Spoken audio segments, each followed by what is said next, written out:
Bonjour, bienvenue sur la voix de Morgane. J'espère que vous allez bien. Je vais reprendre et que vous m'entendez bien aussi. J'espère aussi que vous m'entendez bien. Je vais reprendre la lecture de Jane Eyre.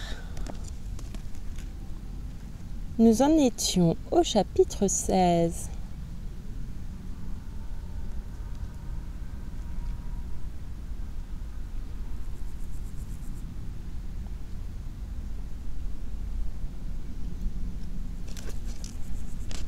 Excusez-moi. Je ne sais pas si je vais lire un chapitre ou deux. Nous verrons bien. Je vous dis à tout à l'heure après la lecture. Je vous remercie beaucoup pour votre écoute. Merci. Chapitre 16. Le lendemain de cette nuit sans sommeil, je souhaitais et redoutais à la fois de voir Mr. Rochester. J'aurais voulu entendre de nouveau sa voix, mais je craignais de rencontrer son regard. Au début de la matinée, c'était à chaque instant que je m'attendais à le voir paraître. S'il ne venait pas souvent dans la salle d'études, il y entrait pourtant parfois pendant quelques minutes et j'avais l'impression qu'il ne manquerait pas d'y venir ce jour-là. Mais la matinée se passa absolument comme de coutume, rien ne vint interrompre le cours paisible des études d'Adèle. Peu après le petit déjeuner, j'entendis seulement un remue-ménage du côté de la chambre de Mr. Rochester, la voix de Mrs. Fairfax, de Lee, de la cuisinière, c'est-à-dire la femme de John, et même la voix rude de celui-ci. Il y eut des exclamations. Quelle bénédiction que le maître n'ait pas été brûlé dans son lit! C'est toujours dangereux de laisser une chandelle allumée la nuit. C'est vraiment providentiel qu'il ait eu la présence d'esprit de penser au pot à eau. Je me demande pourquoi il n'a réveillé personne. Espérons qu'il n'aura pas pris froid en dormant sur le canapé de la bibliothèque, etc. Après tous ces bavardages, je les entendis frotter, remettre les choses en place, et lorsque je passais devant la chambre, en descendant déjeuner, je vis par la porte ouverte que tout était de nouveau dans un ordre parfait. Seul le lit n'avait plus de rideau. Lee, debout sur la banquette de la fenêtre, nettoyait les vitres noircies par la fumée. J'étais sur le point de lui adresser la parole pour connaître l'explication qui avait été donnée au sujet de cette affaire, quand, m'avançant, j'aperçus une seconde personne dans la chambre, une femme, assise sur une chaise à côté du lit qui cousait des anneaux à des rideaux neufs. Cette femme n'était autre que Grace Poole. Elle était là, l'air sérieux et taciturne, comme toujours, avec sa robe brune, son tablier à carreaux, son fichu blanc et sa coiffe. Elle était absorbée par son travail, sur lequel toutes ses pensées paraissaient concentrées.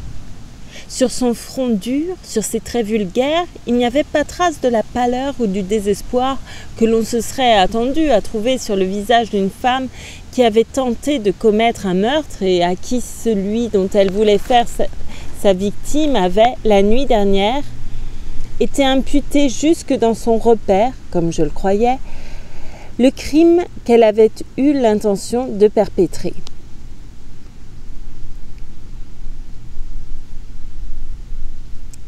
J'étais étonnée, confondue. J'avais encore les yeux fixés sur elle lorsqu'elle releva la tête. Aucun tressaillement, aucune rougeur ou pâleur ne trahirent la moindre émotion, la moindre conscience de culpabilité ou la peur d'être découverte. Elle me dit « Bonjour, Miss », de la manière laconique et du ton flegmatique qui lui était habituel, et prenant un autre anneau et du fil, elle continua son travail. « Je vais la mettre à l'épreuve, pensai-je. Une telle impassibilité dépasse l'imagination. « Bonjour, Grace, dis-je. Est-il arrivé quelque chose ici ?» Il m'a semblé entendre les domestiques qui parlaient tous ensemble il y a un instant. C'est seulement le maître qui a lu dans son lit hier soir. Il s'est endormi en laissant sa chandelle allumée et les rideaux ont pris feu. Mais heureusement, il s'est réveillé avant que les draps, les couvertures et le bois de lit n'aient pris feu aussi et il a réussi à éteindre l'incendie avec l'eau du broc. « C'est une curieuse affaire, dis-je à voix basse, puis la regardant fixement. « Mr. Rochester n'a-t-il réveillé personne? Ne l'a-t-on pas entendu bouger ?» Elle leva de nouveau les yeux vers moi, Et cette fois, il y avait quelque chose de conscient dans leur expression. Elle parut m'examiner avec circonspection et répondit « Vous savez, Miss, les chambres des domestiques sont si éloignées qu'ils n'ont vraisemblablement pas pu entendre. C'est la chambre de Mrs. Fairfax et la vôtre qui sont les plus proches de celles du maître. Mrs. Fairfax dit pourtant qu'elle n'a rien entendu. Quand on vieillit, on dort souvent profondément. » Elle s'arrêta, puis ajouta avec une indifférence affectée, mais d'un ton appuyé et significatif « Mais vous, Miss, vous êtes jeune, vous devez avoir le sommeil léger. Vous avez peut-être entendu du bruit ?»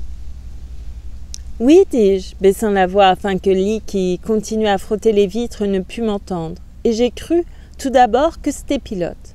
Mais Pilote ne rit pas et je suis sûre d'avoir entendu un rire bien étrange. » Elle prit une nouvelle aiguille de fil, l'enduisit soigneusement de cire, enfila son aiguille d'une main assurée et fit alors observer avec un calme parfait « Il est peu probable que le maître ait ri. Alors qu'il courait un tel danger, vous avez dû rêver. » « Je n'ai pas rêvé, dis-je avec quelque chaleur, car sa froideur effrontée me provoquait. Elle me regarda de nouveau d'un œil scrutateur et conscient. « Avez-vous dit au maître que vous aviez entendu un rire ?» me demanda-t-elle. « Je n'ai pas eu l'occasion de lui parler ce matin. N'avez-vous pas songé à ouvrir votre porte pour regarder dans la galerie ? On eût dit qu'elle me faisait subir un contre-examen, essayant de me prendre au dépourvu afin de tirer de moi des renseignements.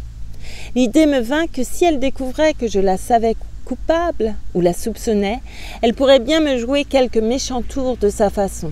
Aussi crus-je bon de me tenir sur mes gardes. Au contraire, dis-je, j'ai verrouillé ma porte. Vous n'avez donc pas l'habitude de la verrouiller chaque soir avant de vous coucher ? Démon, elle veut connaître mes habitudes afin de pouvoir tirer ses plans en conséquence. De nouveau, l'indignation l'emporta sur la prudence et je répondis d'un ton tranchant. Jusqu'à présent, j'ai souvent oublié de tirer le verrou. Je ne pensais pas que ce fût nécessaire. Je ne me doutais pas qu'il y eût à redouter danger ou méfait quelconque à Thornfield Hall. À l'avenir, et j'accentuais fortement ces mots, j'aurai grand soin de me mettre en sûreté avant de me hasarder à me coucher.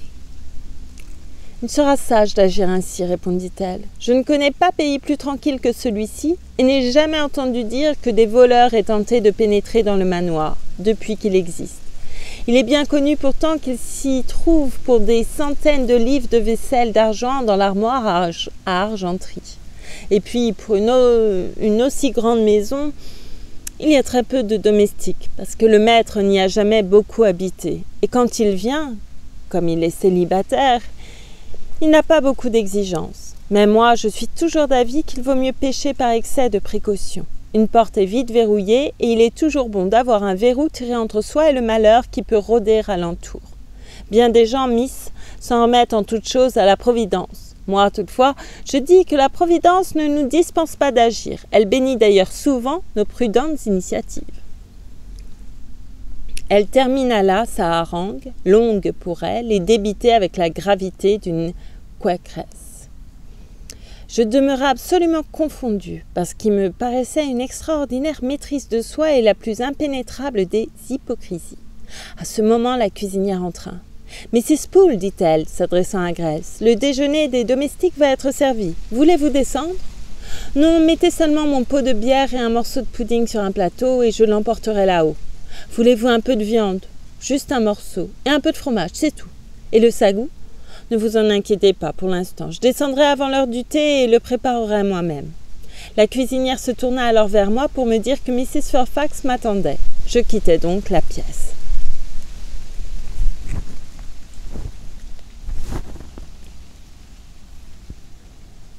J'entendis à peine le récit que Mrs. Fairfax me fit de l'incendie des rideaux au cours du déjeuner, tellement je me creusais la cervelle pour déchiffrer l'énigme du caractère de Grace Poole et surtout pour chercher à résoudre le problème de ses activités à Thornfield. Je me demandais pourquoi elle n'avait pas arrêté dès le matin, ou tout au moins congédié du service de son maître. Pourquoi elle n'avait pas été arrêtée dès le matin, ou tout au moins congédiée du service de son maître. Mais Sir Rochester m'avait laissé entendre la nuit dernière qu'il était convaincu de sa culpabilité.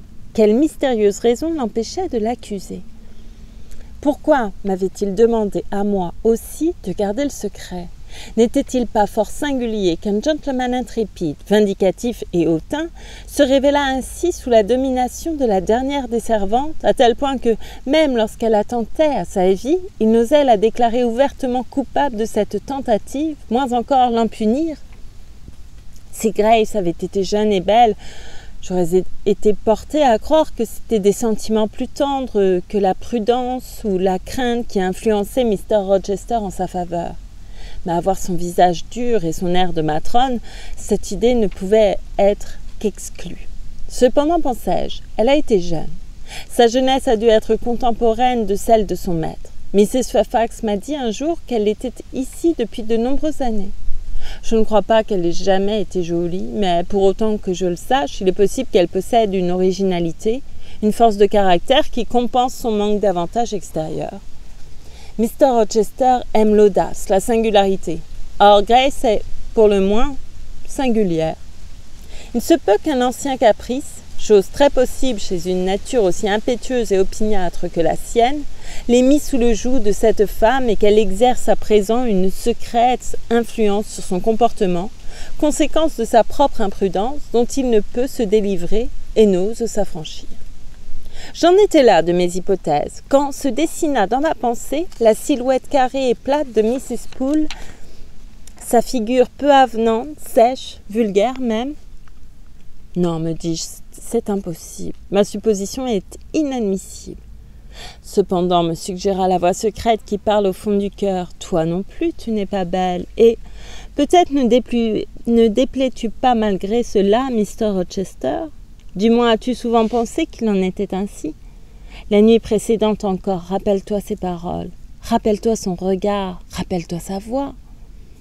Je me rappelais fort bien son langage, l'expression de ses yeux, son ton de voix. Tout me revenait intensément en mémoire. Je me trouvais alors dans la salle d'études. Adèle dessinait, j'étais inclinée vers elle, guidant son crayon, lorsqu'elle releva la tête et s'écria avec une sorte de tressaillement. « Qu'avez-vous, mademoiselle ? Vos doigts tremblent comme la feuille et vos joues sont rouges. Mais rouges comme des cerises. » J'ai chaud, Adèle. Est-ce que je viens de me pencher? Elle se remit à dessiner, je poursuivis ma rêverie. Je me hâtais de chasser de mon esprit l'idée odieuse qui m'était venue au sujet de Grace Poole. Elle me répugnait. Je me comparais à elle et finis par conclure que nous étions différentes. Bessie Leaven m'avait dit que j'avais tout à fait l'air d'une dame, et elle disait vrai.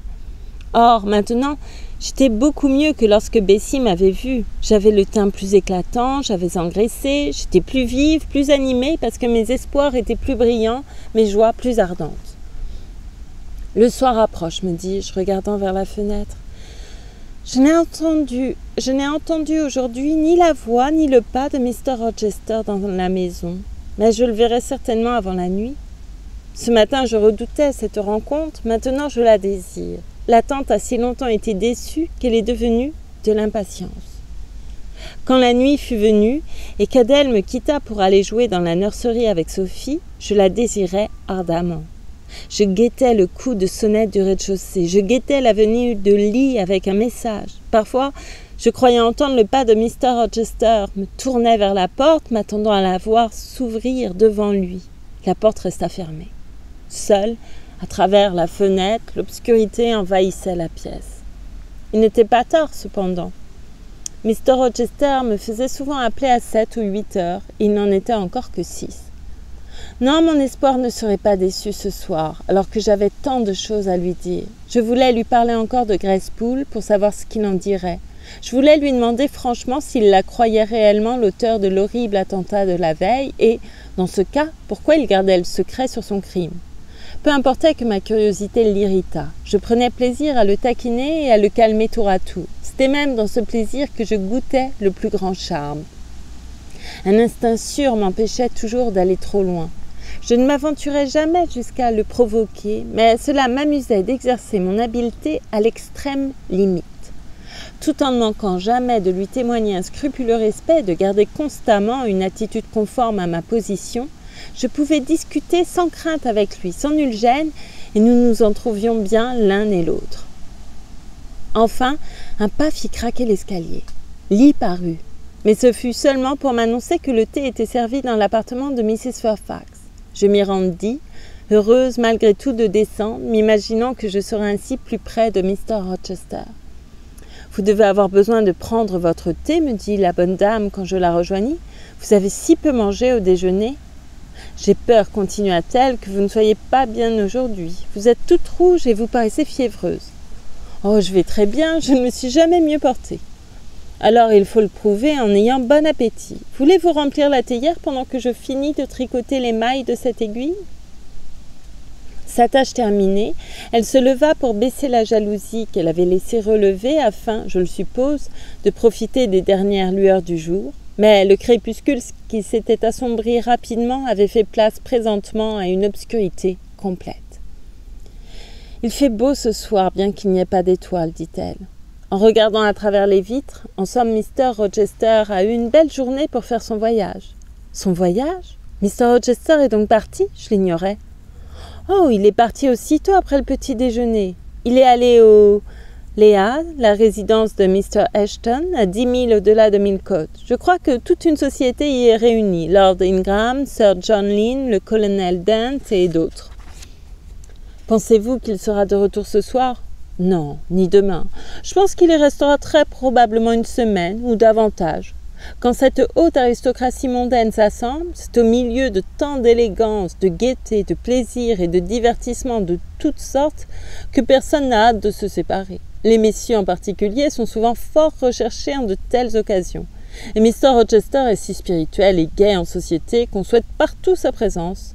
Il est le grand favori des dames, bien que son extérieur ne semble pas fait pour le recommander particulièrement à leurs yeux.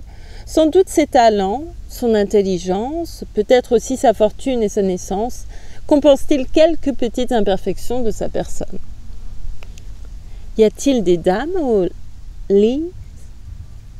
Il y a Mrs. Ashton et ses 3 filles, jeunes demoiselles fort élégantes, ma foi. Et il y a l'honorable Blanche et l'honorable Mary Ingram, qui doivent être de très belles femmes. J'ai vu Blanche il y a 6 ou 7 ans, c'était alors une jeune fille de 18 ans. Elle était venue ici à un bal et à une soirée de Noël donnée par Mr. Rochester. Que n'avez-vous vu la salle à manger ce soir-là, richement décorée, brillamment éclairée. Il y avait bien là une 50aine de dames et de messieurs, appartenant tous aux plus grandes familles du comté. Miss Ingram fut la belle de la soirée. Vous l'avez vue, dites-vous, Mrs. Fairfax ? Comment était-elle ? Oui, je l'ai vue. Les portes de la salle à manger étaient grandes ouvertes, car c'était Noël et les domestiques avaient eu la permission de se réunir dans le vestibule pour entendre les dames chanter et faire de la musique. Mr. Rochester avait désiré ma présence et je m'étais assise dans un coin tranquille d'où je pouvais observer tout ce monde. Je n'ai jamais vu plus magnifique spectacle. Les dames avaient des toilettes splendides. La plupart d'entre elles, du moins parmi les plus jeunes, me parurent belles. Mais Miss Ingram était certainement la reine. Comment était-elle ? Grande, avec une gorge admirable, des épaules tombantes, un cou allongé et gracieux, un teint olivâtre, foncé et mat, des traits pleins de noblesse, des yeux un peu comme ceux de Mr. Rochester, grands, noirs et aussi étincelants que ses bijoux. Et puis, quelle magnifique chevelure elle avait, noire comme une aile de corbeau. Et comme sa coiffure lui allait bien, une couronne d'épaisse tresse par derrière et sur le devant les boucles les plus longues, les plus soyeuses que j'ai jamais vues. Elle avait une robe d'une blancheur éblouissante, une écharpe couleur d'ambre, jetée sur une de ses épaules et passant sur la poitrine, était fixée à la taille du côté opposé. Les extrémités garnies de franges tombaient au-dessus du genou. Dans ses cheveux, une fleur du même ton contrastait harmonieusement avec la masse de ses boucles de jais. Elle fut très admirée, naturellement. Oui, bien sûr, non seulement pour sa beauté, mais aussi pour ses talents. Elle fut une des dames qui enchantèrent. Un des messieurs l'accompagna au piano. Ensuite, elle chanta un duo avec Mr. Rochester. Mr. Rochester ? Je ne savais pas qu'il chanta. Il a une belle voix de basse et un goût musical très sûr. Et Miss Ingram, quelle voix avait-elle ? Une voix très timbrée, puissante. Elle chanta délicieusement. C'était un plaisir de l'entendre. Puis elle se mit au piano. Je ne suis pas juge en matière de musique, mais Mr. Rochester est connaisseur et je l'entendis dire que son exécution était remarquable. Et cette belle jeune fille s'est accomplie, n'est pas encore mariée ? Il paraît que non. J'imagine que ni elle ni sa sœur n'ont beaucoup de fortune. Les biens du vieux Lord Ingram étaient presque exclusivement des majorats et c'est le fils aîné qui a hérité de la plupart. Mais comment se fait-il qu'aucun riche noble, qu'aucun riche gentleman ne se soit épris d'elle? Mr. Rochester, par exemple, il est riche, n'est-ce pas?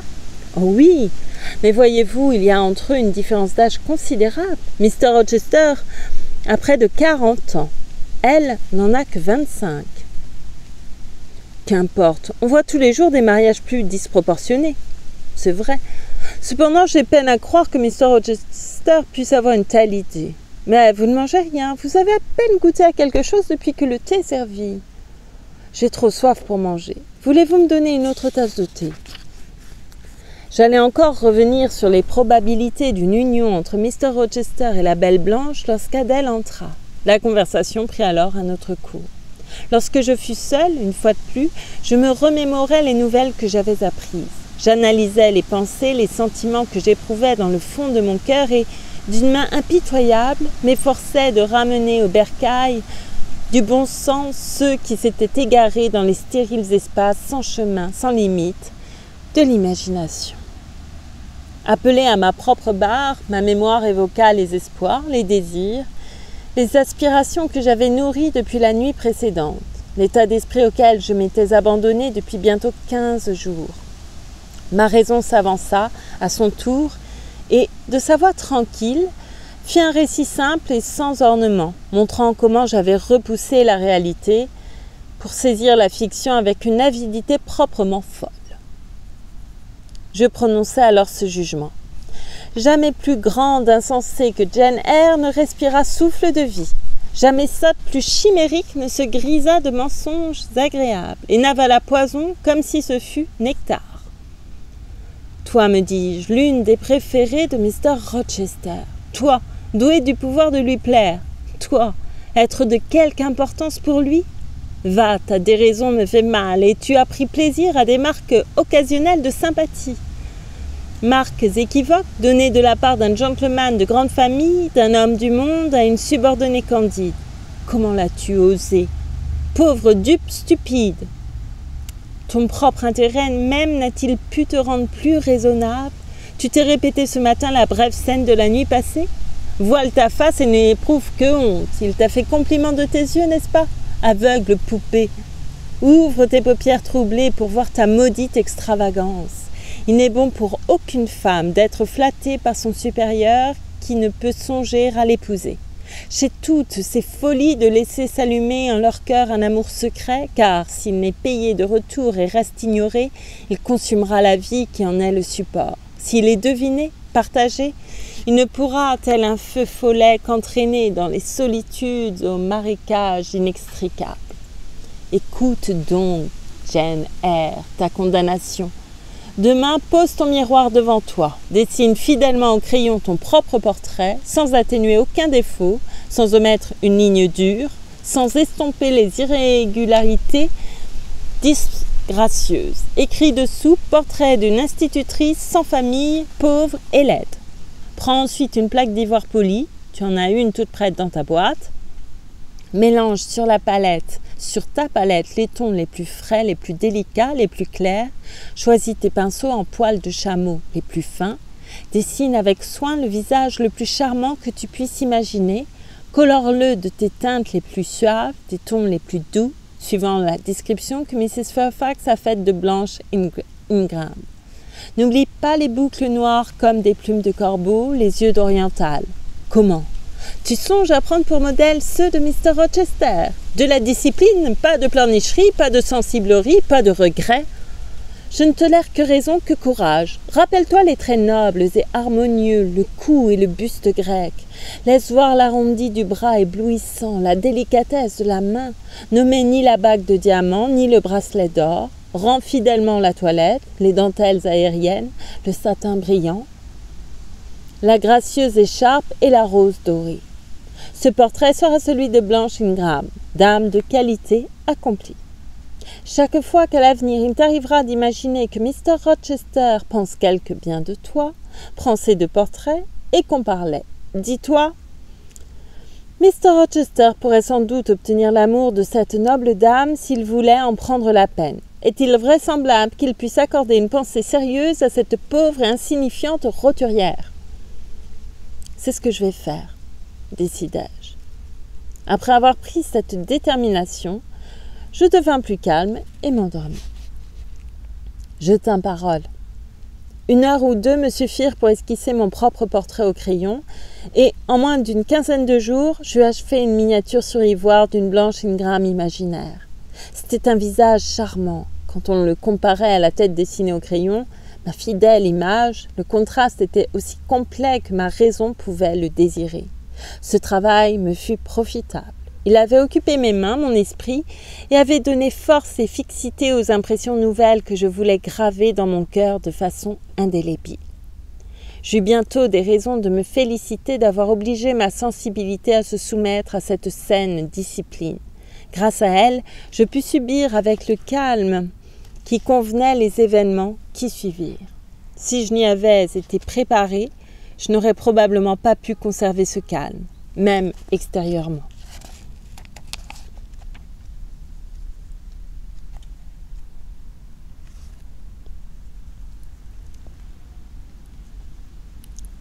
Allez, chapitre 17. Une semaine se passa sans nouvelles de Mr. Rochester. Après 10 jours, il n'était toujours pas revenu. Mrs. Fairfax me dit qu'elle ne serait pas étonnée s'il se rendait directement des Leas, à Londres, et de là, sur le continent, sans reparaître à Thornfield avant l'année suivante. Il avait bien souvent quitté le manoir d'une façon aussi brusque et inattendue. En entendant cela, je sentis un froid étrange m'envahir. Mon cœur défaillait. Je ne pus m'empêcher d'éprouver une sensation de désappointement qui me faisait mal. Mais, me ressaisissant, je fis appel à mes principes et remis de l'ordre dans mes sensations. Il fut surprenant de voir comme je parvins à maîtriser ma passagère erreur et à mesurer combien je me trompais en supposant que j'avais quelque raison de prendre un intérêt capital aux faits et gestes de Mr. Rochester.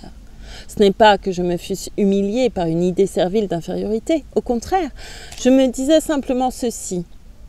Tu n'as rien de plus à faire avec le maître de Thornfield que de recevoir les gages qu'il te donne pour instruire sa protégée, de lui être reconnaissante pour le respect et la bonté que tu es en droit d'attendre de lui si tu fais ton devoir. Sois sûr que c'est là le seul lien qu'il reconnaisse sincèrement entre lui et toi. Ne fais donc pas de lui l'objet de tes sentiments les plus purs, de ton ravissement, de ton angoisse, et ainsi de suite. Il n'est pas de ton rang. Reste dans ton milieu, et aie trop le respect de toi-même pour prodiguer tout ton amour, ton âme, ton énergie, là où un tel don n'est pas désiré et serait méprisé. Je repris ma tâche quotidienne avec tranquillité, mais de temps en temps, mon cerveau était envahi de vagues suggestions pour trouver des raisons de quitter Thornfield. Malgré moi, je ne cessais de rédiger des annonces, me perdant en conjectures sur des situations nouvelles. Je ne trouvais pas nécessaire de chasser ces pensées-là. Elles pouvaient peut-être germer et porter des fruits.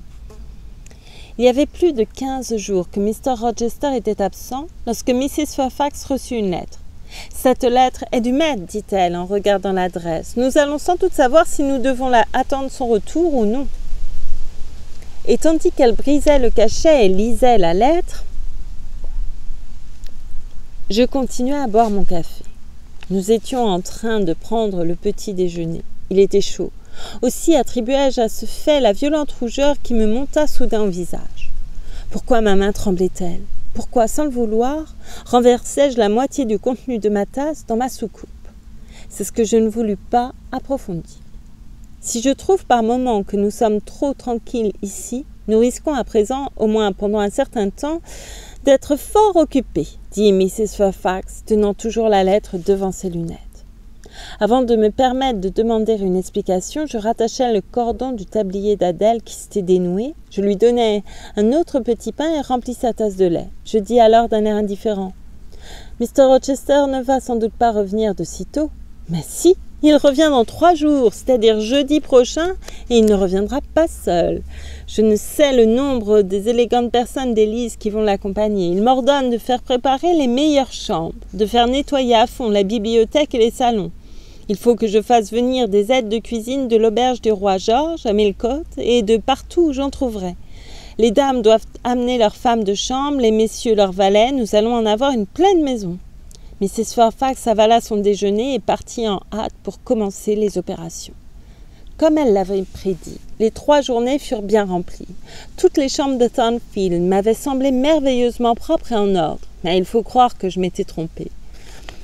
3 femmes vinrent aider aux travaux, et jamais auparavant ni depuis lors je n'ai tant vu frotter, brosser, laver des peintures, battre des tapis, décrocher et remettre en place des tableaux, astiquer des miroirs et des lustres, allumer des feux dans les chambres à coucher, étendre des draps et des lits de plumes devant les cheminées. Adèle était déchaînée au milieu de tout cela. Ses préparatifs pour la réception, la perspective de l'arrivée des invités la transportaient de joie. Sophie dut faire la révision de ses toilettes, c'est ainsi qu'elle appelait ses robes, rafraîchir celles qui étaient passées, sortir et préparer les neuves. Elle ne faisait que s'ébattre dans les chambres de la façade, sauter sur les lits et rebondir à terre, se coucher sur les matelas, sur les traversins et les oreillers empilés les uns sur les autres devant d'énormes feux qui ronflaient dans les cheminées. Elle était dispensée de ses leçons. Mrs. Fairfax m'avait enrôlée à son service.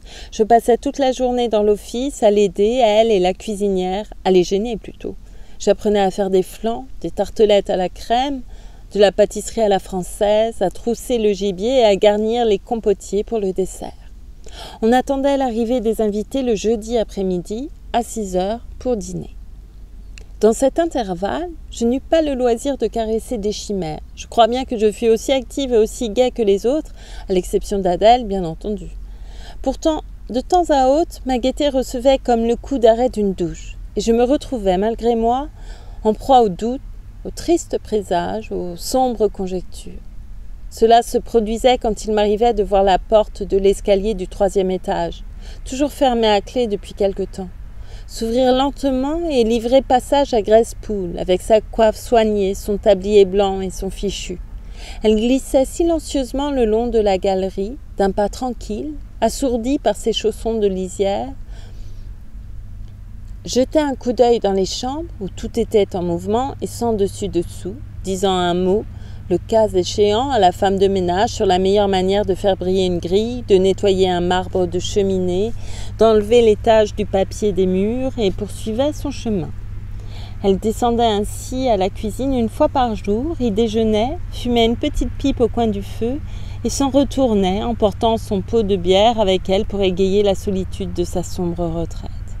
Elle ne passait qu'1 heure sur 24 avec les autres domestiques, au rez-de-chaussée. Elle était le reste du temps au 3e étage, dans une des chambres lambrissées de chêne à plafond bas, où elle cousait et, probablement, riait pour elle-même de son rire lugubre, aussi solitaire qu'un prisonnier dans son cachot. Ce qu'il y avait de plus surprenant, c'est que personne dans la maison, sauf moi, ne faisait attention à ses habitudes ou ne semblait s'en étonner.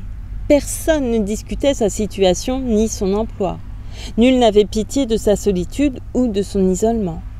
Une fois, il est vrai, je surpris un fragment de conversation entre Lee et une des femmes de ménage dont Grace était le sujet. Lee venait de dire quelque chose que je n'avais pu saisir et la femme de ménage fit cette remarque. « Je suppose qu'elle doit avoir de bons gages. »« Oui, dit Lee, je voudrais bien en avoir autant. Non pas que j'ai à me plaindre des miens, on n'est pas avare à Thornfield, mais ils ne sont pas le 5e de ceux de Mrs. Poole. Elle met de l'argent de côté, elle va tous les trimestres à la banque de Millcote. Je ne serais pas étonnée qu'elle eût assez d'économies pour mener une vie indépendante s'il lui plaisait de s'en aller. Mais elle est sans doute habituée à ce qu'elle fait ici. Et puis, elle n'a pas encore 40 ans, elle est forte, capable de faire n'importe quoi.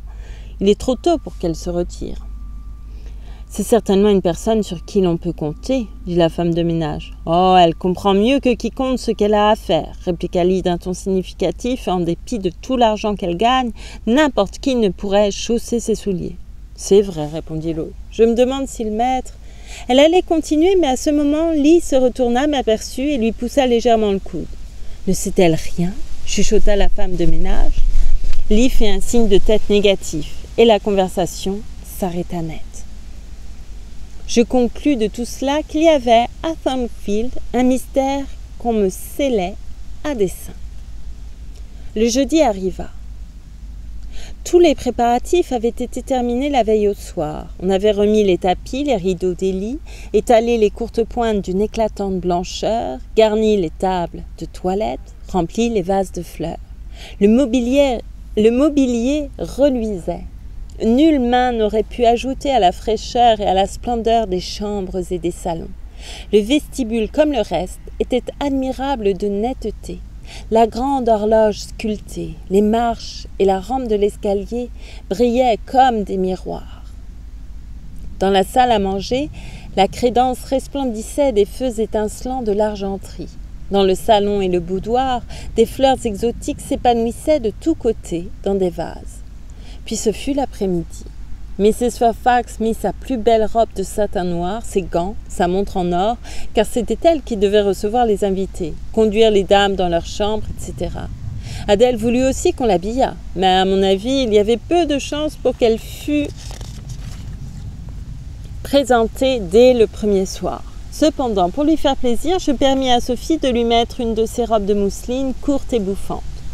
Quant à moi, je n'avais pas besoin de changer de toilette, je n'aurais pas à quitter mon sanctuaire de la salle d'études. Oui, elle était devenue pour moi un véritable sanctuaire, un bien agréable refuge en temps agité. C'était une journée de printemps, douce et sereine, une de ces journées qui, vers la fin de mars ou le début d'avril, annoncent l'été. Elle allait s'achever, mais la soirée elle-même était tiède. Je travaillais dans la salle d'études avec la fenêtre ouverte. « Il se fait tard, dit Mrs. Fairfax, entrant dans un froufrou soyeux. Je suis contente d'avoir commandé le dîner pour 1 heure plus tard que celle fixée par Mr. Rochester, car il est déjà plus de 6 heures.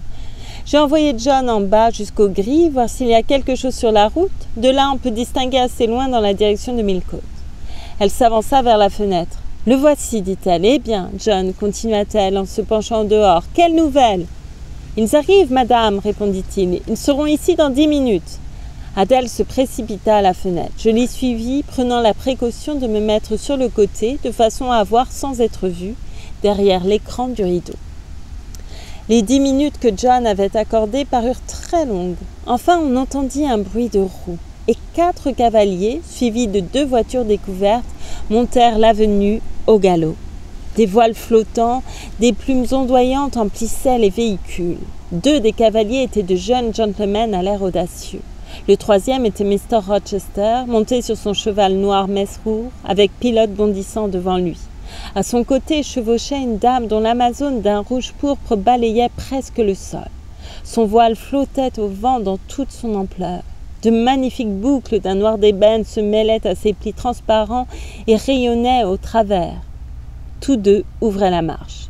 « Miss Ingram !» s'exclama Mrs. Fairfax. Elle se hâta de descendre pour remplir son rôle.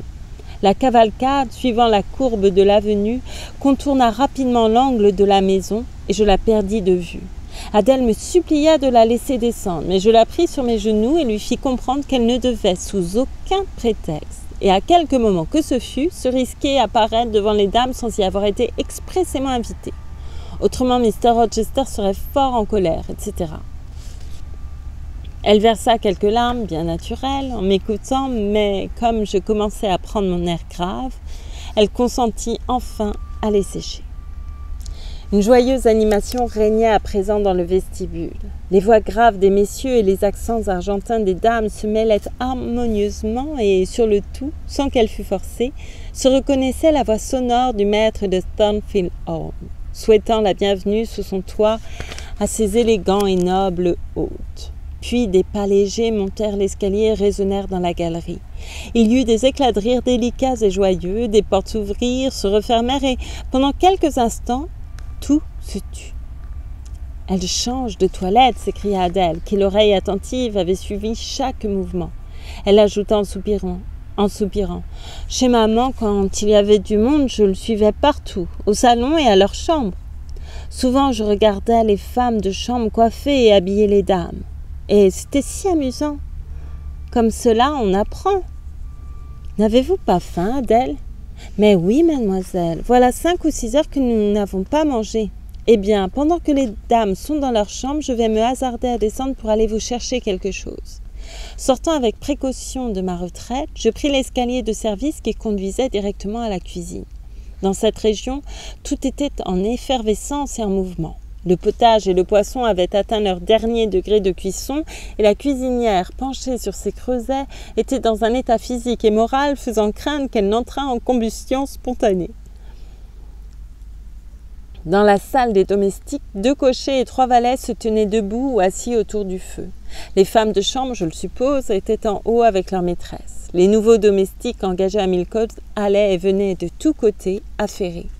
Me frayant un passage à travers cette cohue, j'atteignis enfin l'office où je pris un poulet froid, un petit pain, quelques tartelettes, 1 ou 2 assiettes, un couteau, une fourchette et remontai en hâte avec mon butin. J'avais regagné la galerie et je venais de refermer la porte de l'escalier derrière moi quand un murmure croissant m'avertit que ces dames allaient quitter leur chambre. Je ne pouvais arriver à la salle d'études sans passer devant quelques-unes de leurs portes et courir le risque d'être surprise avec toutes mes provisions. Je restai donc immobile à cette extrémité de la galerie qu'aucune fenêtre n'éclairait et qui était sombre, très sombre même, à présent, car le soleil était couché et le crépuscule tombait. Bientôt les chambres se vidèrent l'une après l'autre de leurs belles occupantes, qui sortirent gaies et légères, leurs robes brillant avec éclat dans la pénombre. Un instant, elles se groupèrent à l'autre bout de la galerie, causant sur un ton agréable de vivacité contenue, puis descendirent l'escalier sans faire plus de bruit qu'une brume lumineuse glissant au flanc d'une colline. La vue de cet essaim m'avait laissé une impression d'élégance raffinée, telle que je n'en avais encore jamais éprouvé. Je trouvai Adèle aux aguets, à la porte de la salle d'études qu'elle tenait entr'ouverte. « Quelle belle dame !» s'écria-t-elle en anglais. « Oh, je voudrais bien aller auprès d'elle. Croyez-vous que Mr. Rochester nous fasse appeler tout à l'heure après le dîner ?»« Non, vraiment, je ne le crois pas. Mr. Rochester a autre chose à penser. Ne songez plus à ces dames ce soir. Peut-être les verrez-vous demain. Voici votre dîner. » Elle était réellement affamée. Aussi le poulet et les tartelettes réussirent-ils à la distraire pendant un moment. Il était heureux que j'aie pu me procurer ces victuailles. Sans cela, Adèle et moi, ainsi que Sophie, à qui je remis sa part de notre repas, aurions été en danger de nous passer de dîner. Tout le monde en bas était trop occupé pour penser à nous. Le dessert ne fut servi qu'après 9 heures, et à 10 heures, les valets allaient et venaient encore avec leurs plateaux et les tasses à café. Je permis à Adèle de veiller beaucoup plus tard qu'à l'ordinaire, car elle prétendait qu'elle ne pourrait s'endormir tant qu'elle entendrait les portes s'ouvrir et se refermer en bas, ainsi que le va-et-vient des uns et des autres, ajoutant qu'un message de Mr. Rochester pourrait venir quand elle serait déshabillée. Et alors quel dommage! Je lui racontai des histoires aussi longtemps qu'elle voulut les écouter. Puis pour changer, je l'emmenai dans le corridor. La lampe du vestibule était maintenant allumée, et cela l'amusait de regarder par-dessus la balustrade pour voir les domestiques aller et venir. Tard dans la soirée, des sons nous parvinrent du salon où l'on faisait de la musique, car le piano y avait été transporté. Nous nous assîmes toutes deux sur la première marche de l'escalier pour écouter. Une voix se mêla bientôt aux brillants accords de l'instrument. Une dame chantait, et les sons étaient pleins de douceur. Le solo fut suivi d'un duo, puis d'un chant à plusieurs parties. Le murmure d'une joyeuse conversation remplissait les intervalles. J'écoutais longtemps. Soudain, je découvris que mon oreille cherchait à analyser les timbres divers et essayait de distinguer, dans la confusion des accents, la voix de Mr. Rochester. Quand elle y réussit, ce qui ne fut pas long, elle eut encore bien à faire pour en saisir les paroles qui, à distance, lui arrivaient inarticulées. L'horloge sonna 11 heures. Je regardais Adèle, dont la tête était appuyée sur mon épaule, les yeux de plus en plus alourdis par le sommeil. Je la pris dans mes bras et la portai dans son lit. Il était près d'1 heure du matin quand les invités regagnèrent leur chambre. Le jour suivant fut aussi beau que le précédent. Les invités le consacrèrent à une excursion dans un site des environs.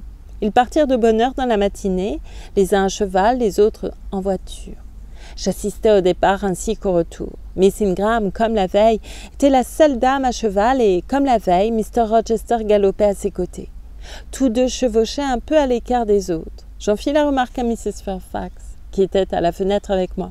« Vous m'avez dit qu'il était peu probable qu'ils eussent l'intention de se marier. Vous voyez bien cependant que Mr. Rochester la préfère à toutes les autres dames. » Oui, il l'admire, sans aucun doute. Et elle l'admire aussi, ajoutai-je. Voyez comme elle penche la tête vers lui, comme pour lui faire des confidences. Je voudrais bien voir son visage. Je ne l'ai pas même encore aperçu. Vous la verrez ce soir, répondit Mrs. Fairfax. J'ai dit par hasard à Mr. Rochester combien Adèle désirait être présentée à ces dames, et il m'a répondu qu'elles viennent au salon après dîner. Priez Miss Eyre de l'accompagner. C'est par simple politesse qu'il a dit cela, mais je pense qu'il n'est pas nécessaire que j'y aille, répondis-je. Je lui ai fait observer en effet que vous n'aviez pas l'habitude du monde et qu'il ne vous plairait sans doute pas de vous trouver au milieu d'une société si gaie et uniquement composée d'étrangers. Il m'a répondu de sa façon brusque. « Niaiserie, si elle refuse, dites-lui que j'y tiens particulièrement. Si elle persiste dans son refus, si elle s'obstine à ne pas vouloir venir, ajoutez que j'irai moi-même la chercher. »« Je ne lui donnerai pas cette peine, répondis-je. J'irai puisque je ne puis faire autrement. Mais cela ne me plaît guère. Y serez-vous, Mrs. Fairfax ? Non, j'ai allégué diverses raisons, et Mr. Rochester a admis mes excuses. Je vais vous dire comment vous y prendre pour éviter l'ennui d'une entrée cérémonieuse, ce qui est la chose la plus désagréable en l'affaire. Il faut entrer au salon quand il n'y a encore personne, avant que les dames aient quitté la table, et choisir votre place dans un coin tranquille. Vous n'aurez pas besoin de rester longtemps après l'arrivée des messieurs, à moins que cela ne vous agrée. Il suffit que Mr. Rochester vous ait vu. Ensuite, esquivez-vous, personne ne le remarquera. Ces invités vont-ils rester longtemps ? Peut-être 2 ou 3 semaines, certainement pas davantage. Après les vacances de Pâques, Sir George Lynn, qui vient d'être élu membre du Parlement à Millcote, devra se rendre à Londres pour y siéger. Je suppose que Mr. Rochester l'accompagnera. Cela me surprend qu'il ait fait un séjour aussi prolongé à Thornfield. Ce ne fut pas sans une certaine appréhension que je vis approcher l'heure où je devais me rendre au salon avec mon élève. Adèle avait passé toute la journée dans le ravissement, sachant qu'elle devait être présentée à ces dames dans la soirée. Elle ne retrouva son calme que lorsque Sophie eut commencé à l'habiller. L'importance de cette opération l'assagit rapidement. Et lorsqu'elle fut coiffée avec ses boucles luisantes retombant en masse, qu'elle eut mis sa robe de satin rose, noué sa longue ceinture, ajusté ses mitaines de dentelle, elle eut l'air aussi grave qu'un juge. Il fut inutile de lui recommander de ne rien déranger à sa toilette. Elle s'assit d'un air sérieux dans son petit fauteuil, prenant soin de relever la jupe de sa robe, de peur de la froisser, et m'assura qu'elle n'en bougerait pas jusqu'à ce que je fusse prête. Ce fut vite fait, j'eus bientôt mis ma plus jolie robe, la robe gris-argent que j'avais achetée pour le mariage de Miss Temple, sans jamais l'avoir portée depuis. Lissé mes cheveux, épinglé ma broche, une perle, mon unique bijou, nous descendîmes. Fort heureusement, on pouvait accéder au salon autrement qu'en traversant la salle à manger où les invités étaient en train de dîner. Nous trouvâmes la pièce vide. Un beau feu brûlait silencieusement dans la cheminée de marbre et les chandelles de cire brillaient avec éclat dans cette solitude, parmi les fleurs exquises qui ornaient les tables. Le rideau...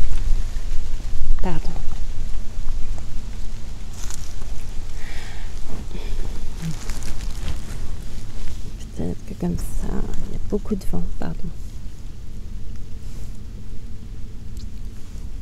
Le rideau cramoisi fermait la baie voûtée et, si légère que fût cette draperie qui nous séparait des hôtes réunis dans la salle à manger, ils parlaient d'un ton si bas qu'on ne distinguait rien de leur conversation, sinon un vague murmure. Adèle, qui paraissait encore subjuguée par tant de solennité, s'assit sans un mot sur le tabouret que je lui désignais. Je me retirai sur la banquette d'une fenêtre, pris un livre sur une table voisine et essayai de lire. Adèle apporta son tabouret à mes pieds et peu après me toucha le genou. « Qu'y a-t-il, Adèle ? Est-ce que je ne puis pas prendre une seule de ces fleurs magnifiques, mademoiselle, seulement pour compléter ma toilette ? » Vous pensez trop à votre toilette, Adèle, mais vous aurez tout de même une fleur. Je pris une rose dans un vase et la fixai à sa ceinture. Elle poussa un soupir d'ineffable satisfaction, comme si la coupe de son bonheur était maintenant comblée. Je détournai la tête pour dissimuler un sourire que je ne pus réprimer. Il y avait quelque chose de risible et de pénible à la fois dans l'amour ardent inné de cette petite Parisienne pour la parure. Le bruit léger d'un mouvement se fit entendre. Le rideau fut tiré et, à travers la baie, apparut la salle à manger avec son lustre allumé qui répandait sa lumière sur l'argenterie et les cristaux d'un magnifique service à dessert couvrant une longue table. Un groupe de dames se tenait debout devant la baie. Elles pénétrèrent dans le salon et le rideau retomba derrière elles. Elles n'étaient que 8. Mais je ne sais pourquoi, en les voyant entrer ainsi toutes ensemble, j'eus l'impression qu'elles étaient bien plus nombreuses. Quelques-unes étaient très grandes, beaucoup étaient vêtues de blanc. Et, à la manière de ces brouillards qui grossissent la lune, la majestueuse ampleur de leurs robes les faisait paraître plus imposantes. Je me levai et leur fis la révérence. Une ou deux y répondirent en inclinant la tête, les autres se contentèrent de me dévisager. Elles se dispersèrent dans la pièce, et la légèreté et l'aisance de leurs mouvements me firent penser à une nuée d'oiseaux au plumage blanc. Quelques-unes s'étendirent à demi sur les canapés et les ottomanes. Certaines se penchèrent sur les tables pour regarder les fleurs et les livres. Les autres se rassemblèrent en groupe autour du feu. Toutes parlaient sur un ton bas, mais clair, qui semblait leur être habituel. J'appris plus tard comment elles se nommaient. Je puis bien vous le dire dès à présent. Il y avait d'abord Mrs. Ashton et 2 de ses filles. Elle avait certainement été belle et était encore bien conservée. L'aînée de ses filles, Amy, plutôt petite, naïve, avec un visage et des façons d'enfant, avait quelque chose de piquant dans sa tournure. Sa robe de mousseline blanche avec une ceinture bleue lui allait à ravir.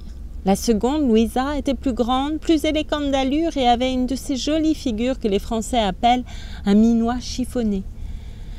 Et les 2 sœurs avaient un teint de lys. Lady Lynn était une grande et forte personne d'une 40aine d'années, très droite, l'air très hautain, somptueusement habillée d'une robe de satin moiré. Ses cheveux noirs, cerclés d'un diadème de pierreries, brillaient avec éclat à l'ombre d'une plume azurée.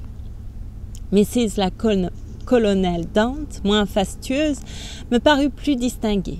Elle était élancée, avait un visage doux et pâle, des cheveux blonds.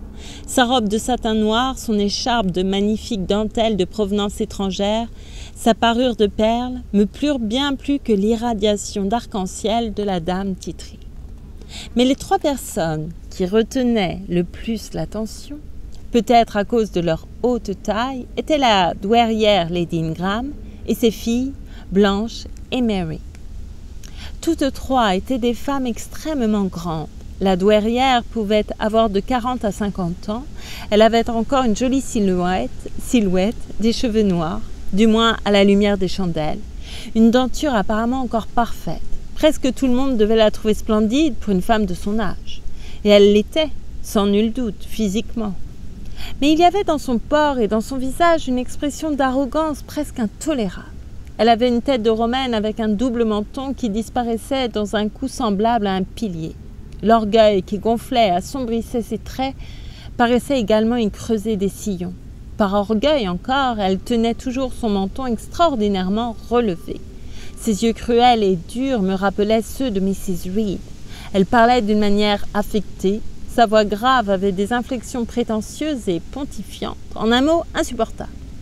Une robe de velours cramoisi et un cachemire des Indes, lamé d'or, qu'elle portait en turban, lui donnaient, du moins j'imagine qu'elle le croyait, une majesté vraiment impériale. Blanche et Mary avaient la même stature. Elles étaient hautes et droites comme des peupliers. Mary était trop mince pour sa taille, mais Blanche était faite comme une Diane. Je la regardais, bien entendu, avec un intérêt spécial. Je voulais voir, tout d'abord, si son aspect correspondait bien à la description de Mrs. Fairfax. Ensuite, si elle avait quelque ressemblance avec la miniature que j'avais exécutée d'après mon imagination. Enfin, il faut bien le dire, s'il y avait en elle quelque chose capable, selon moi, de plaire à Mr. Rochester. Son extérieur répondait de point en point à mon portrait et à la description de Mrs. Fairfax. Le buste plein de noblesse, les épaules tombantes, le cou gracieux, les yeux noirs, les boucles brunes, tout y était. Mais son visage était celui de sa mère, jeune toutefois et sans rides, avec le même front bas, les mêmes traits hautains, le même orgueil. Ce n'était pas cependant un orgueil aussi sombre. Elle riait continuellement, d'un rire moqueur, et non moins moqueuse était l'expression habituelle de l'arc de ses lèvres dédaigneuses. On dit que le génie a conscience de lui-même. Je ne sais si Miss Ingram était un génie, mais elle avait conscience de ce qu'elle était, et cela de façon vraiment évidente. Elle entama une conversation sur la botanique avec l'aimable Mrs. Dent. Il était visible que Mrs. Dent n'avait pas étudié cette science. Pourtant, comme elle le disait, elle aimait les fleurs, surtout les fleurs sauvages. Miss Ingram, qui l'avait étudiée, elle, se mit à débiter rapidement d'un air pédant tout un vocabulaire. Je m'aperçus bientôt qu'elle se moquait, en propres termes, de Mrs. Dent et se divertissait de son ignorance. Si sa raillerie était habile, elle ne révélait certainement pas une bonne nature. Elle joua du piano, son exécution fut brillante. Elle chanta, sa voix était belle. Elle parla français en aparté avec sa mère, elle le parlait bien, couramment et avec un bon accent. Marie avait un visage plus doux et plus ouvert que celui de Blanche. Des traits plus aimables aussi, un teint légèrement plus clair. Miss Ingram était brune comme une Espagnole. Mais Marie manquait de vie. Sa physionomie était sans expression, ses yeux sans éclat. Elle n'avait rien à dire. Quand elle fut assise, elle resta rivée à son siège comme une statue dans sa niche. Les deux sœurs portaient des robes d'une blancheur immaculée. Miss Ingram me paraissait-elle à présent la femme sur laquelle Mr. Rochester porterait vraisemblablement son choix? Je ne pouvais le dire. Je ne connaissais pas ses goûts en matière de beauté féminine. S'il aimait ce qui est majestueux, elle était le type même de la majesté. Elle possédait de nombreux talents, elle était vivante. Je pensais que la plupart des hommes devaient l'admirer, et il me semblait avoir déjà la preuve que Mr. Rochester l'admirait, lui aussi. Pour m'enlever jusqu'à l'ombre d'un doute, il ne me restait qu'à les voir ensemble. Vous pensez bien, lecteur, qu'Adèle n'était pas demeurée pendant tout ce temps assise immobile sur son tabouret à mes pieds. Lorsque les dames avaient fait leur entrée, elle s'était levée pour aller à leur rencontre et avait fait une cérémonieuse révérence en disant gravement « Bonjour, mesdames ». Miss Ingram l'avait regardée de haut avec un air moqueur en s'exclamant « Oh, quelle petite poupée ! C'est sans doute la pupille de Mr. Rochester, la petite Française dont il a parlé », avait fait observer Lady Lynn. Mrs. Dent lui avait gentiment pris la main et l'avait embrassée. Amy et Louisa Ashton s'étaient écriées ensemble « Quel amour d'enfant !»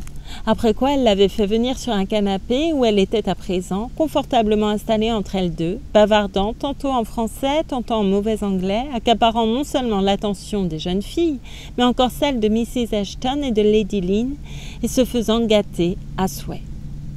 Enfin, on sert le café et les messieurs sont priés de venir au salon. Je suis assise dans l'ombre, si toutefois il y a de l'ombre dans cette pièce brillamment éclairée.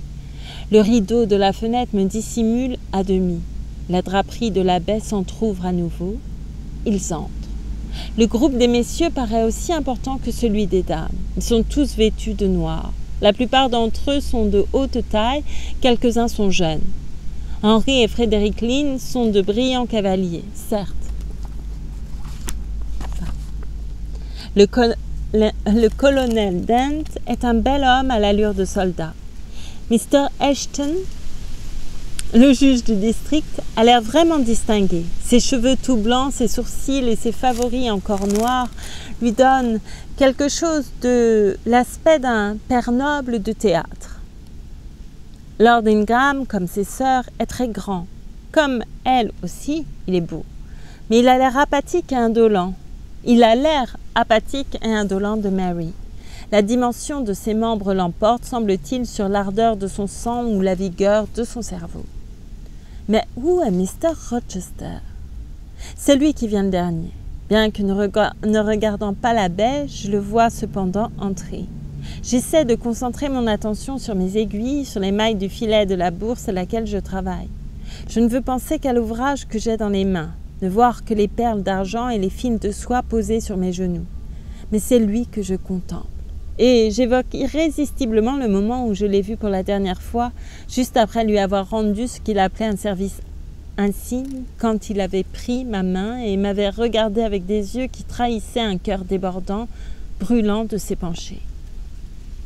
J'avais alors été pour quelque chose dans ce trouble, que j'avais été proche de lui en cet instant-là. Que s'était-il passé depuis qui avait changé ainsi nos positions relatives? Comme nous étions distants à présent, étrangers l'un à l'autre. si étranger que je ne m'attendais pas à ce qu'il vînt me parler. Aussi ne fus-je pas surprise lorsque, sans même m'avoir regardé, il s'assit à l'autre extrémité de la pièce et se mit à causer avec quelques-unes de ces dames. Dès que je vis que son attention était retenue par elle et que je pouvais regarder sans être observée, mes yeux se portèrent involontairement sur son visage. Je n'étais plus maîtresse de mes paupières. Elles se relevaient malgré moi et mes prunelles se fixaient sur lui. Je le regardais et j'en éprouvais un plaisir aigu, rare, mais poignant. Or pur avec une pointe d'acier mortel. Plaisir comparable à celui que ressentirait un homme mourant de soif, parvenu avec peine au bord d'une source qu'il sait empoisonnée et qui se penche cependant pour s'y abreuver de divines rasades. Il est bien vrai que la beauté est dans l'œil du spectateur. Le visage mat et olivâtre de mon maître, son front carré et massif, ses sourcils épais et noirs comme le jais, ses yeux profonds, ses traits accusés, sa bouche ferme et sévère n'étaient qu'énergie, décision, volonté, sans être beaux selon les règles. Mais ils avaient pour moi quelque chose surpassant la beauté. Un intérêt, une influence qui me dominait complètement et me retirait la maîtrise de mes sentiments en les rivant aux siens. Je n'avais pas eu l'intention de l'aimer. Le lecteur sait que j'avais durement lutté pour extirper de mon âme les germes d'amour que j'y avais découverts. Et maintenant, sa vue seule leur redonnait spontanément vie avec force et vigueur. Il se faisait aimer de moi sans même me regarder. Je le comparais à ses hôtes, qui étaient la noble grâce des lignes, la nonchalante élégance de Lord Ingram, voire la distinction militaire du colonel Dent, comparée à son énergie native, à sa puissance naturelle. Leur extérieur, l'expression de leur figure, n'éveillait en moi aucune sympathie, et cependant je me rendais compte que presque tout le monde les trouverait pleins d'attraits, beaux, imposants, et déclarerait que Mr. Rochester avait les traits durs et l'air sombre. Je les vis sourire, rire. Quelle insignifiance! La lumière des chandelles avait autant de vie que leur sourire, le tintement de la cloche autant d'expression que leur rire. Je vis Mr. Rochester sourire, son visage sévère s'illumina, ses yeux devinrent plus brillants et plus doux, leur rayonnement délicieux et pénétrant. Il parlait à ce moment à Louisa et à Amy Ashton, et j'étais étonnée de les voir rester calmes sous ce regard qui me semblait si profond. Je m'attendais à les voir baisser les yeux, rougir. Cependant, j'étais heureuse de leur impassibilité. Il n'est pas pour elle ce qu'il est pour moi, pensais-je. Il n'est pas de leur espèce. Je crois qu'il est de la mienne. J'en suis sûre. Je sens que nous avons des affinités. Je comprends le langage de sa physionomie, de ses gestes, bien que le rang et la fortune nous séparent infiniment. Il y a dans mon cerveau, dans mon cœur, dans mon sang, dans mes nerfs, quelque chose qui décèle entre nous une parité d'esprit. Ai-je dit, il y a quelques jours que je n'avais pas à m'occuper de Mr. Rochester, sinon pour recevoir des gages de ses mains. Me suis-je interdit de penser à lui sous tout autre aspect que celui d'un trésorier? C'est un blasphème contre la nature. Tout ce qu'il y a en moi de vrai, de bon, de fort va spontanément vers lui. Je sais que je dois cacher ce que j'éprouve, étouffer mon espoir, me rappeler qu'il ne peut se soucier beaucoup de moi. Quand je dis que je suis de son espèce, je ne prétends pas avoir sa force d'influence, son charme de séduction. J'entends simplement que nous avons certains goûts et certains sentiments en commun. Il me faut donc répéter sans cesse que nous sommes à jamais séparés. Et cependant, tant que j'aurai souffle et pensée, je ne pourrai m'empêcher de l'aimer. On sert le café. Depuis l'arrivée des messieurs, les dames sont devenues gaies comme des alouettes. La conversation s'anime joyeusement. Le colonel Dent et Mr. Ashton discutent politique, leurs épouses les écoutent. Les deux fières douairières, Lady Lynn et Lady Ingram, causent ensemble. Sir George, que, soit dit en passant, j'ai oublié de présenter, gentilhomme campagnard de très haute taille, à la mine épanouie, est debout devant leur canapé, sa tasse de café à la main et place son mot de temps à autre. Mr. Frederick Lynn s'est assis à côté de Mary Ingram pour lui montrer les gravures d'un splendide volume. Elle regarde et de temps en temps sourit, mais parle peu apparemment. Le grand et flegmatique Lord Ingram, les bras croisés, s'appuie sur le dossier du fauteuil de la vive et petite Amy Ashton qui relève la tête pour le regarder et gazouille comme un roitelet. Elle le préfère à Mr. Rochester. Henry Lynn a pris possession d'une ottomane au pied de Louisa. Adèle la partage avec lui, qui s'essaie à parler français avec elle, tandis que Louisa rit des fautes qu'il fait. Qui va être le cavalier de Blanche Ingram? Elle est debout, seule, auprès d'une table, gracieusement penchée sur un album. Elle semble attendre que quelqu'un vienne l'acquérir. Mais ne voulant pas que l'attente se prolonge, elle choisit elle-même son partenaire. Mr. Rochester ayant quitté les Ashton, se tient debout près de la cheminée, aussi seule qu'elle l'est devant la table. Elle prend place de l'autre côté de la cheminée, lui faisant face. « Monsieur Rochester, je croyais que vous n'aimiez pas les enfants. » « C'est exact. Alors pour quelle raison vous êtes-vous chargé d'une telle petite poupée ?» dit-elle en montrant Adèle. « Où l'avez-vous prise ?»« Je ne l'ai pas prise, elle m'est restée sur les bras. » « Vous auriez dû l'envoyer en pension. Mes moyens ne me le permettaient pas, les pensions coûtent très cher. »« Comment ? Je crois que vous avez pris une institutrice. À l'instant, j'ai vu une personne avec elle. Est-elle partie ?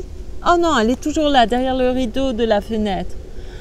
Vous la payez naturellement. Il me semble que cela doit revenir aussi cher, plus cher même, car vous avez en outre à les entretenir l'une et l'autre. » Je craignais, ou dirais-je, j'espérais que cette allusion inciterait Mr. Rochester à regarder de mon côté. Et je me reculai involontairement dans l'ombre, mais il ne tourna même pas les yeux. « Je n'ai pas envisagé cela, dit-il avec indifférence, regardant droit devant lui. Non, vous autres, hommes, vous n'avez jamais aucun souci de l'économie ni du sens commun. Il vous faudra entendre maman sur le chapitre des institutrices. Je crois bien que Marie et moi en avons eu au moins une douzaine en notre temps. La moitié d'entre elles étaient détestables, les autres ridicules. Tout était de véritables cauchemars. N'est-ce pas, maman ? Avez-vous parlé, mon trésor ? La jeune personne que la douairière revendiquait ainsi pour sa propriété réitira sa question, sollicitant une explication. « Ma chérie, ne me parlez pas d'institutrice. Ce mot seul me rend nerveuse. Leur incapacité, leur caprice m'ont fait souffrir le martyre. Je remercie le ciel d'en avoir fini maintenant avec elle. » Mrs. Dent, à ce moment, se pencha vers la pieuse dame pour lui murmurer quelque chose à l'oreille.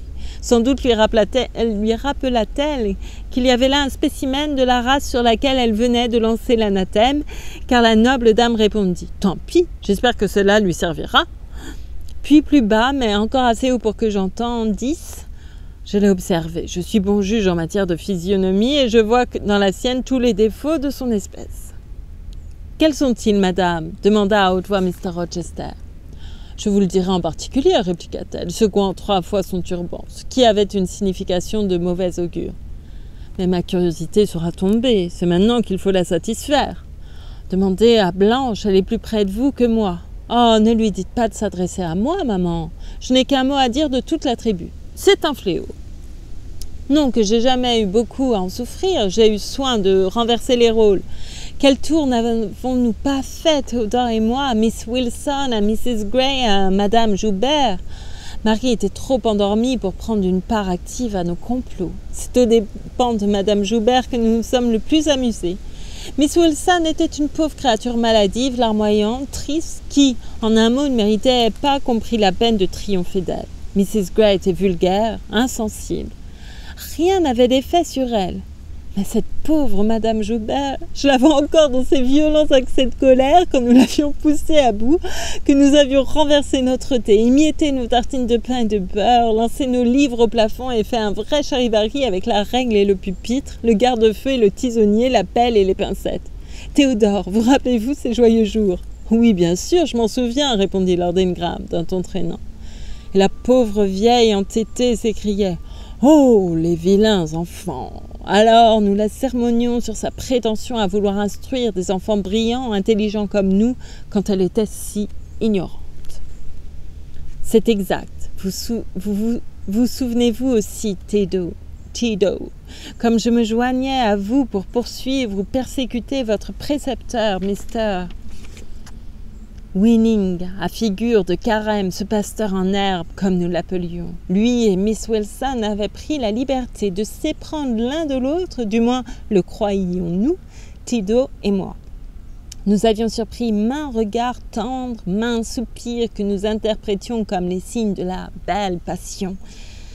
Je vous assure que le public profita bientôt de notre découverte. Nous nous en sommes servis comme d'une sorte de levier pour soulever ces deux poids morts et les chasser de la maison. Notre chère maman, que voilà, aussitôt qu'elle eut vent de cette affaire, trouva qu'elle prenait une tournure immorale. N'est-ce pas, madame ma mère ? Certainement, ma chérie, je n'avais pas tort. Il y a 1000 raisons, croyez-le, pour qu'une liaison entre un précepteur et une institutrice ne soit jamais tolérée, fût-ce un instant, dans une maison convenable. Premièrement, oh, excellente maman, faites-nous grâce de cette énumération. D'ailleurs, nous la connaissons. Danger du mauvais exemple pour l'enfance innocente, distraction, ayant pour conséquence la négligence des devoirs de l'un et de l'autre, alliance et appui mutuel, confiance qui en résulte, accompagnée d'insolence, de mutinerie et d'un état général de révolte. N'ai-je pas raison, madame la baronne Ingram d'Ingram Park ? Mon Lys, vous avez raison cette fois, comme toujours. Alors il est inutile d'en dire plus long. Changeons de sujet. Amy Ashton, n'entendant pas ou ne tenant pas compte de cet impératif, dit à son tour de sa douce voix d'enfant « Louisa et moi, nous taquinions aussi notre institutrice, mais c'était une si bonne créature qu'elle supportait tout. Rien ne la mettait de mauvaise humeur. Elle ne se fâchait jamais avec nous. N'est-ce pas, Louisa ?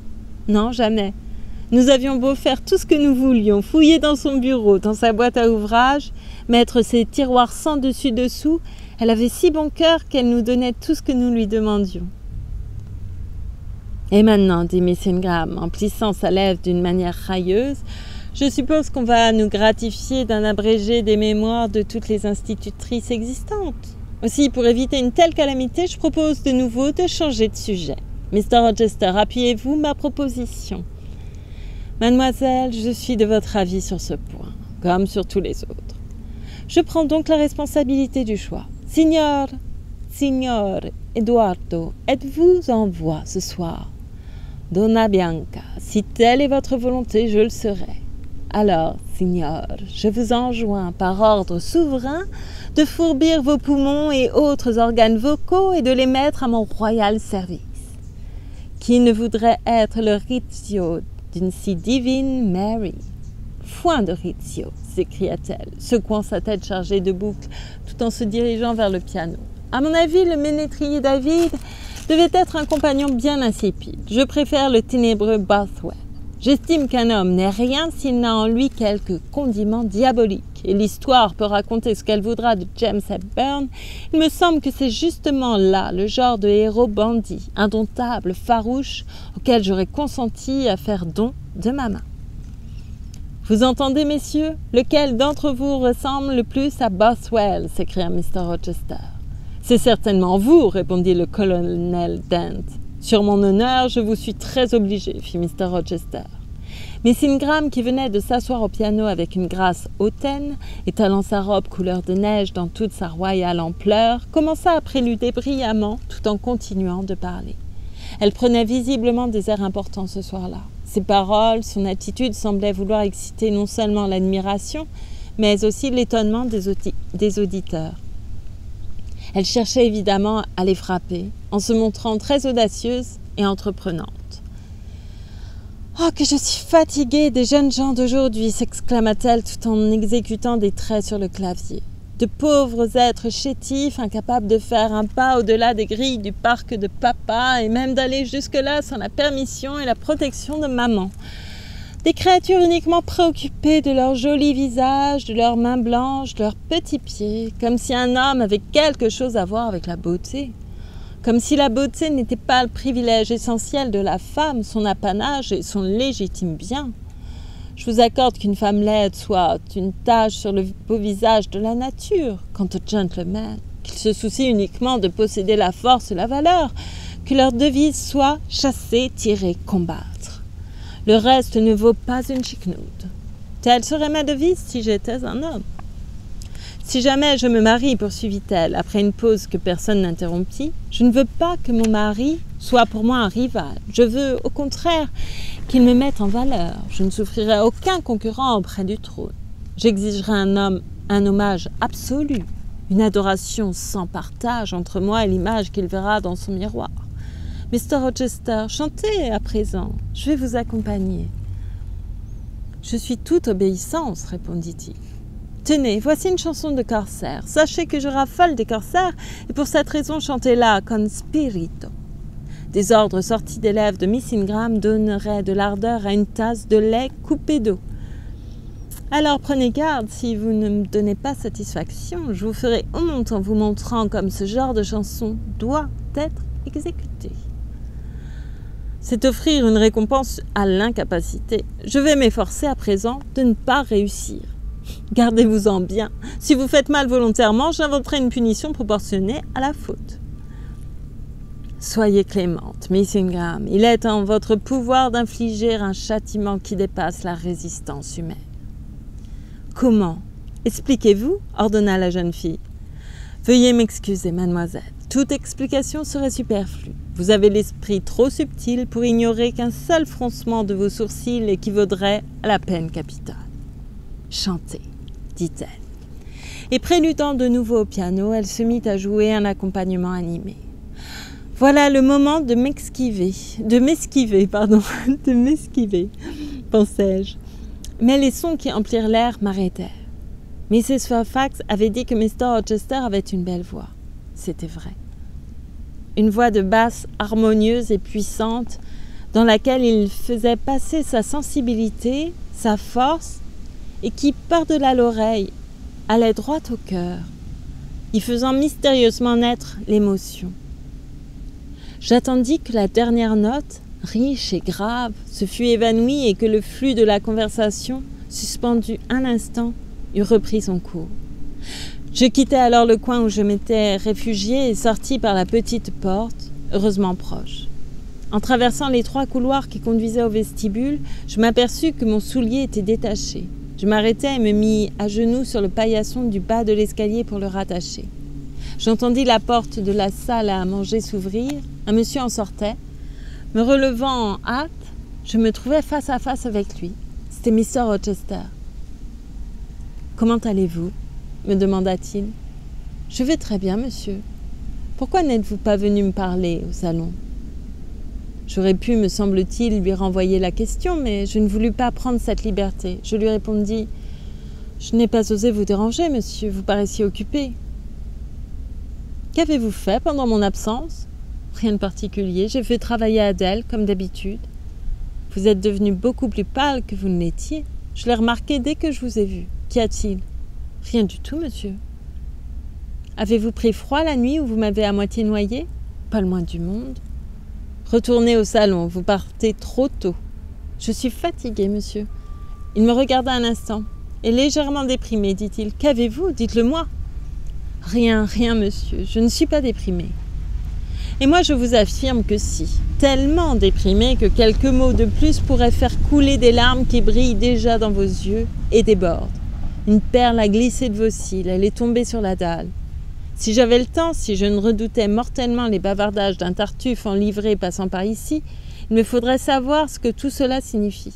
Enfin, pour ce soir, je vous excuse, mais comprenez bien que pendant tout le séjour de mes hôtes, je tiens à ce que vous veniez au salon chaque soir.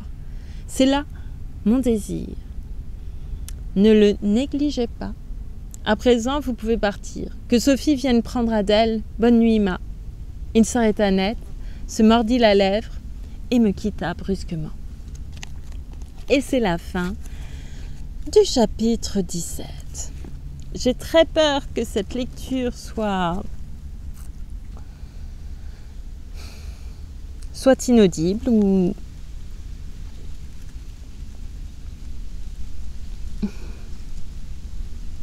je la trouve détestable, cette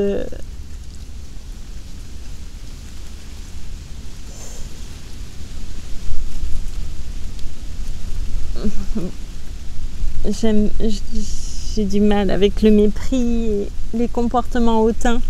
Et même quand je suis dans la position de le dire, ça me met extrêmement mal à l'aise. Ici, je sens que c'est pas du tout fluide. J'ai beaucoup de mal avec ça. Je culpabilise. Je culpabilise quand je lis ça. Ah là là, c'est c'est mal parti. Bien que je sois pas du tout irréprochable, mais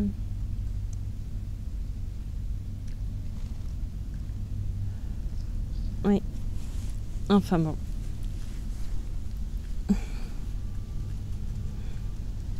C'est des comportements que je fuis. Voilà. C'est d'ailleurs pour ça que je suis toute seule tout le temps. Non, je suis pas toujours toute seule.